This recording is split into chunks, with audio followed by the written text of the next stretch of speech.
বিভিন্ন পরাশক্তি বলছে আমাদের চেয়ে শ্রেষ্ঠ আর শক্তিশালী কে আছে। এই কথাটাই বলেছিল আদ এবং সামুদ জাতি। আল্লাহ পাক এদেরকে এমনভাবে ধ্বংস করেছেন যেন খেজুর গাছ উপড়ে ফেললে যেমন করে পড়ে থাকে, আদ জাতির লোকরা বাড়ির মধ্যে এভাবে পড়েছিল। আদ জাতির লোকেরা অনেক লম্বা লম্বা ছিল, ফিজিক্যালি অনেক স্ট্রংলি বিল্ট। তারা পাহাড় কেটে বাড়িঘর নির্মাণ করত। সামুদ জাতীয় ঠিক এরকমই ছিল, তারা পাহাড় পর্বত কেটে বাড়ি নির্মাণ করত। আল্লাহ রাব্বুল আলামিন হুদ আলাইহিস সালামকে পাঠালেন, সালেহ আলাইহিস সালামকে পাঠালেন দাওয়াত দেওয়ার জন্য। তারা দাওয়াতি কাজ করলেন, কম দাওয়াত গ্রহণ করলো না।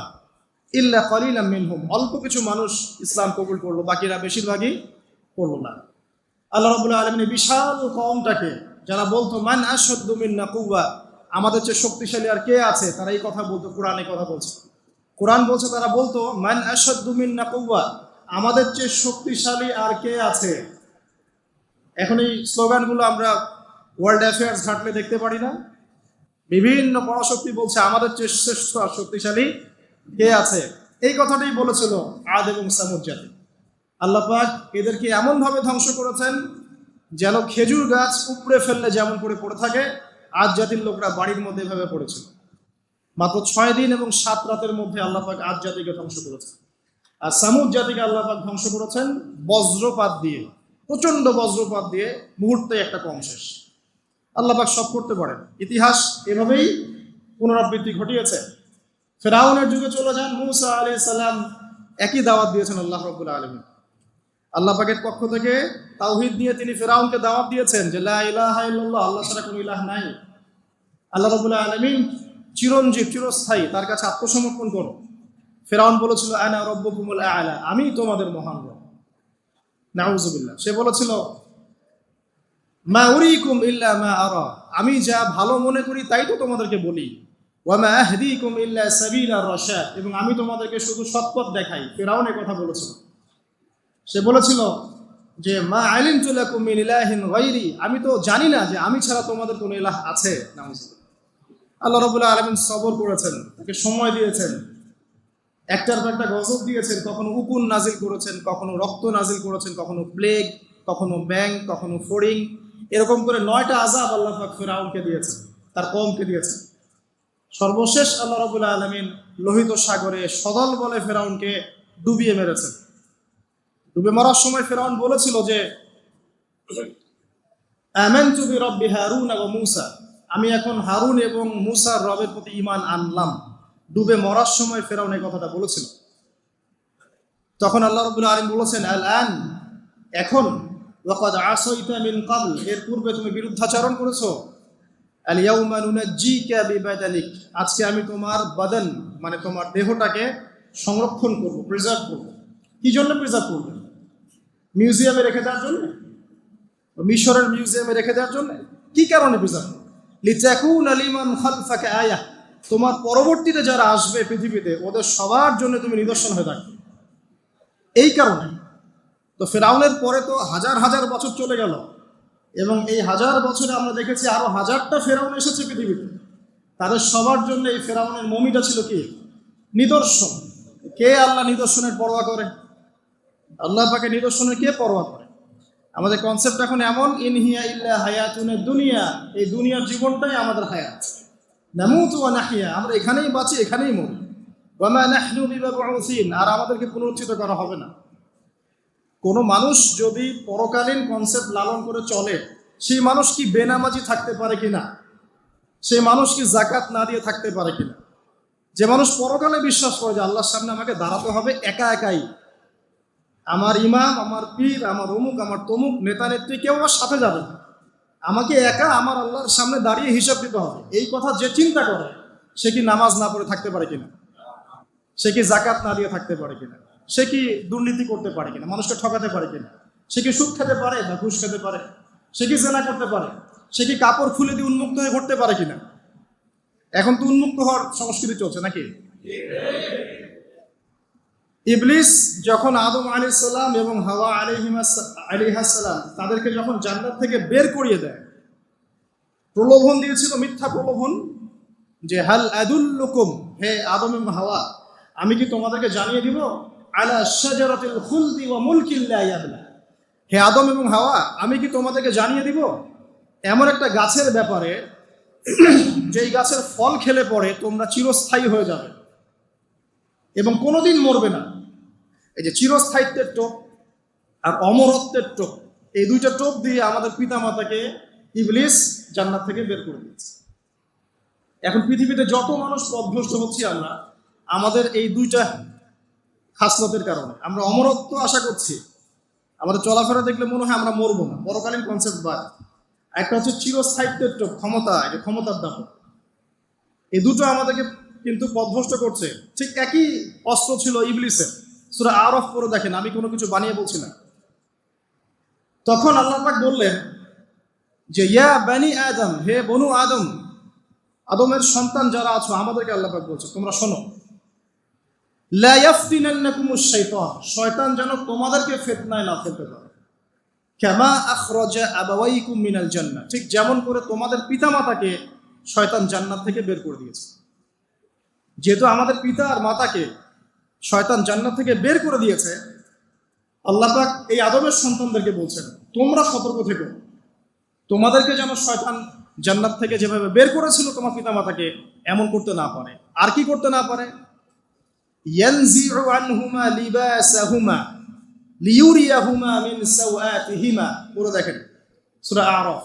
আল্লাহ বলছেন মনে রেখো আদমের সন্তানরা, ইবলিস কিন্তু শুধু তোমার পিতামাতাকে জান্নাত থেকে বের করেই দেয় নাই, বরং গাছের কাছে নিয়ে গিয়েছিল, ফল খাওয়ার সাথে সাথেই তাদের গায়ের পোশাক খুলে পড়ে গিয়েছে। তাহলে আমাদের পিতামাতাকে জান্নাতে নগ্ন করে দিয়েছিল কে? সেই কথা আল্লাহ পাক বলছেন আদম সন্তানদেরকে তোমরা সতর্ক থেকো, তোমাদেরকে যেন ইবলিস নগ্ন করতে না পারে, ঠিক যেমন করে তোমাদের পিতামাতাকে করেছে। তাহলে এখন যে পুরো বিশ্ব জুড়ে নগ্নতার যে সংস্কৃতি চলছে, তাই এরা কার এজেন্ডা বাস্তবায়ন করছে বুঝতে পারছেন?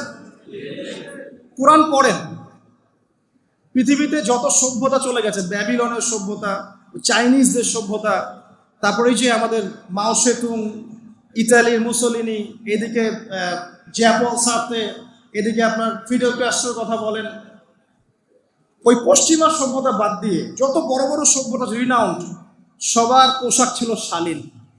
আমি চ্যালেঞ্জ করলাম, খুঁজে দেখেন চাইনিজদের পোশাক দেখেন, আগেকার পোশাক, 1000 বছর আগের পোশাক, শালীন পোশাক। তারা কিন্তু মুসলিম ছিলেন না। আপনি এই ব্যাবিলনের সভ্যতা দেখেন, ব্যাবিলনের সভ্যতা অনেক প্রাচীন, প্রাচীন না? এই সভ্যতার পোশাক দেখবেন এটা অশালীন পোশাক ছিল না।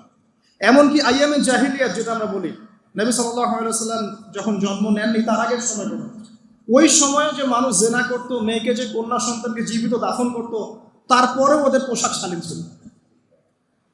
হঠাৎ করে বিশ্বে একটা সভ্যতা আসলো পশ্চিম থেকে, তারা বললো যে পোশাক শর্ট হতে হতে হতে হতে এক পর্যায়ে বিকিনি পরে ঘোরা শুরু করলো, এবং এখন ওরা সারা বিশ্বে ওটা ছড়িয়ে দিচ্ছে, আমরা সবাই ওটাকে গ্রহণ করছি। আবার বলছি 1000 বছরের সময়।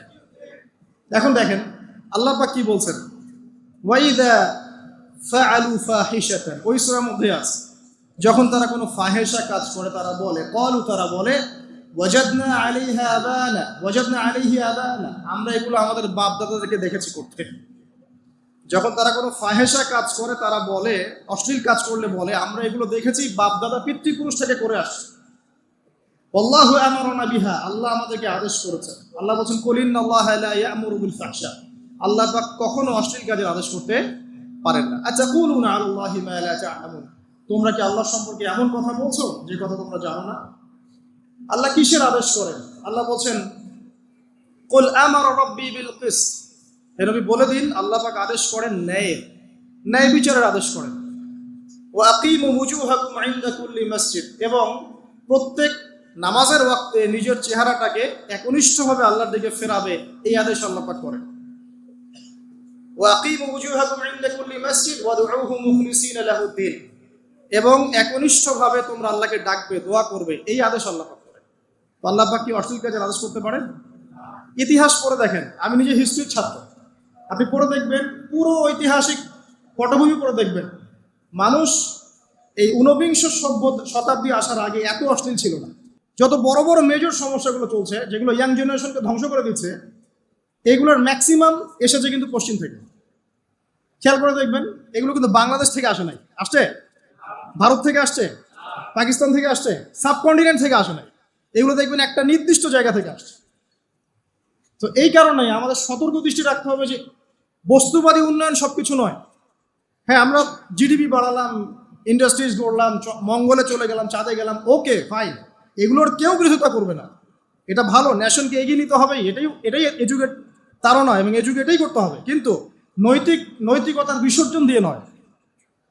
নৈতিকতার বিসর্জন দিয়ে ধর্ম থেকে দূরে চলে এসে নাস্তিকতায় বিশ্বাসী হয়ে আল্লাহকে বাদ দিয়ে, রাসূলকে বাদ দিয়ে এই বস্তুবাদী উন্নয়ন আমাদের পরকালকে বাঁচাতে পারবে না। তো পরকালকে বাঁচিয়ে রেখে আমার দুনিয়াকে উন্নয়ন করতে হবে, এবং দুনিয়ার উন্নয়নটা অবশ্যই জরুরি। সারা বিশ্ব যখন এগিয়ে যাচ্ছে, আমরা কেন পিছিয়ে থাকবো? আমি তো এটাও বলি যে এটা অনেক মাদ্রাসার লাইনে যারা আছেন তারা আমার সাথে একটু বিরোধিতা করেন এই বিষয়ে, কিন্তু আমি নিজেই বলি যে সিলেবাসের মধ্যে পরিবর্তন নিয়ে আসার চেষ্টা করতে হবে।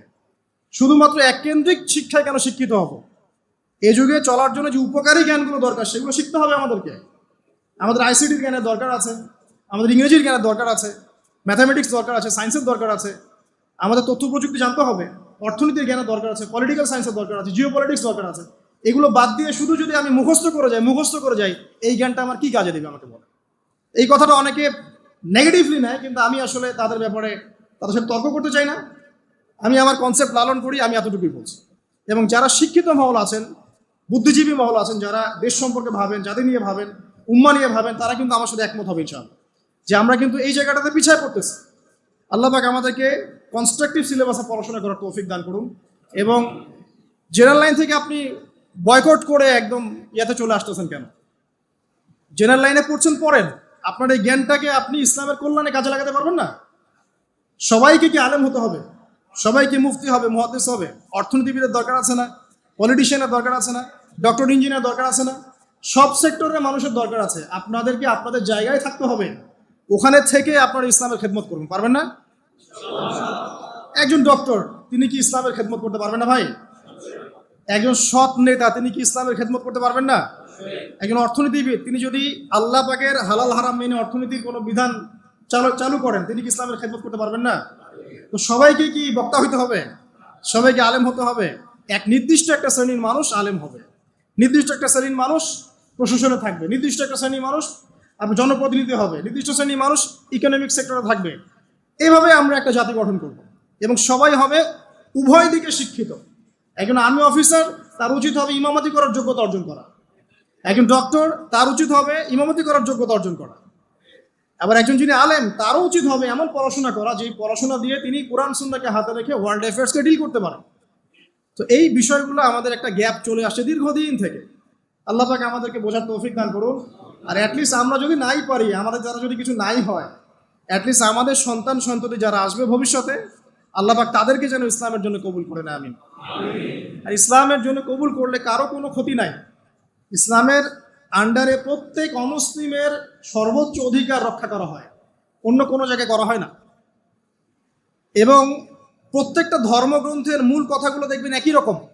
এক আল্লাহর কথা বলছেন, একজন শেষ নবীর কথা বলছেন, সত্য কথা বলার কথা বলছেন, ন্যায়ের পথে চলার কথা বলছেন। প্রত্যেকটা ধর্মগ্রন্থ পড়ে দেখেন, এই যে ওল্ড টেস্টামেন্ট বলেন, নিউ টেস্টামেন্ট বলেন, বেদ বলেন, আপনি বাইবেল বলেন, পড়েন, একটু পড়েন, তুলনামূলক ধর্মতত্ত্বের বইগুলো পড়েন, দেখবেন অনেক মিল আছে। তো সবাই যদি যার যার ধর্ম পালন করেন, কোনো সমস্যা আছে? সবাই যদি যার যার ধর্মের নৈতিক বিষয়গুলো মেনে চলে, কোনো সমস্যা আছে? এই সহজ সরল কথাগুলো আমরা জনগণকে বোঝাতে ব্যর্থ হচ্ছি। এই সুযোগ নিয়ে এক শ্রেণীর মানুষ এক দলকে আরেক দলের বিরুদ্ধে লাগিয়ে দিচ্ছে, স্বার্থ খুঁজে, নিজের স্বার্থে, দুনিয়ার স্বার্থে, এবং ওই যে বললাম একটা সভ্যতার কথা, ওদের স্বার্থে শান্তিপূর্ণ একটা জনসমষ্টির মাঝে ফাসাদ লাগিয়ে দিচ্ছে উদ্দেশ্যপ্রণীতভাবে কিছু মানুষ। এদেরকে চিনতে শিখুন, এদেরকে বয়কট করতে শিখুন। আল্লাহ পাক বোঝার তৌফিক দান করুন। যাক, আমি আর ওদিকে যাচ্ছি না। দেখুন, নবী মুসা আলাইহিস সালামের সময় হিস্ট্রি এভাবে রিপিট হয়েছে। আপনাকে একটা কওমের কথা বলি, এই যে শুআয়ব আলাইহিস সালামের কওম, যাদেরকে মাপে কম দেওয়ার কারণে আল্লাহ পাক ধ্বংস করেছেন। কোন কারণে? মাপে কম দেওয়ার কারণে। আল্লাহ রাব্বুল আলামিন ভূমিকম্প দিয়ে ধ্বংস করেছেন এই প্রথম এই কওমটাকে, যারা ছিল শুআয়ব আলাইহিস সালামের কওম। আপনি দেখেন, তারা শিরকের পাপ করতো, ঠিক আছে, এই পাপটা মোটামুটি ধ্বংসপ্রাপ্ত সব কওমই করেছে। এই শিরকের পাপ বাদ দিয়ে তারা আরেকটা বড় পাপ করতো, একটা বড় পাপ। সেটা কি? তারা মাপে কম দিত, অন্যদেরকে ঠকাতো, মানে জনগণের সম্পদ লুট করে মাপে কম দিত। এই একটা কারণে আল্লাহ পাক শুআয়ব আলাইহিস সালামের কওমকে পুরো ভূমিকম্পতে ধ্বংস করে দিয়েছে। তা আমি আপনাদেরকে জানিয়ে রাখি যে আমি যেহেতু আখিরুজ্জামান স্টাডি করেছি বা করছি, এখনো কিন্তু 3টা বড় বড় ভূমিকম্প আসা বাকি আছে। নবী করিম সাল্লাল্লাহু আলাইহি ওয়াসাল্লাম একদিন মসজিদের সামনে দিয়ে যাচ্ছেন, সাহাবীরা ভিতরে বসে আছে। সাহাবীরা কোন একটা বিষয়ে কথোপকথন করছেন। নবী করিম সাল্লাল্লাহু আলাইহি ওয়াসাল্লাম জিজ্ঞাসা করলেন, তোমরা কি নিয়ে কথাবার্তা বলছো? সাহাবীরা বললেন যে আমরা কিয়ামতের আলামতগুলো নিয়ে কথা বলছিলাম। তখন নবীজি বললেন সাল্লাল্লাহু আলাইহি ওয়াসাল্লাম, 10টা আলামত আসার আগে কিয়ামত হবে না। কয়টা আলামত? 10টা। এই 10টা আসার আগ পর্যন্ত কিয়ামত হবে না, নিশ্চিন্ত থাকতে পারেন। কিন্তু এই 10টা কবে চলে আসবে এর কোনো গ্যারান্টি আছে? নাই।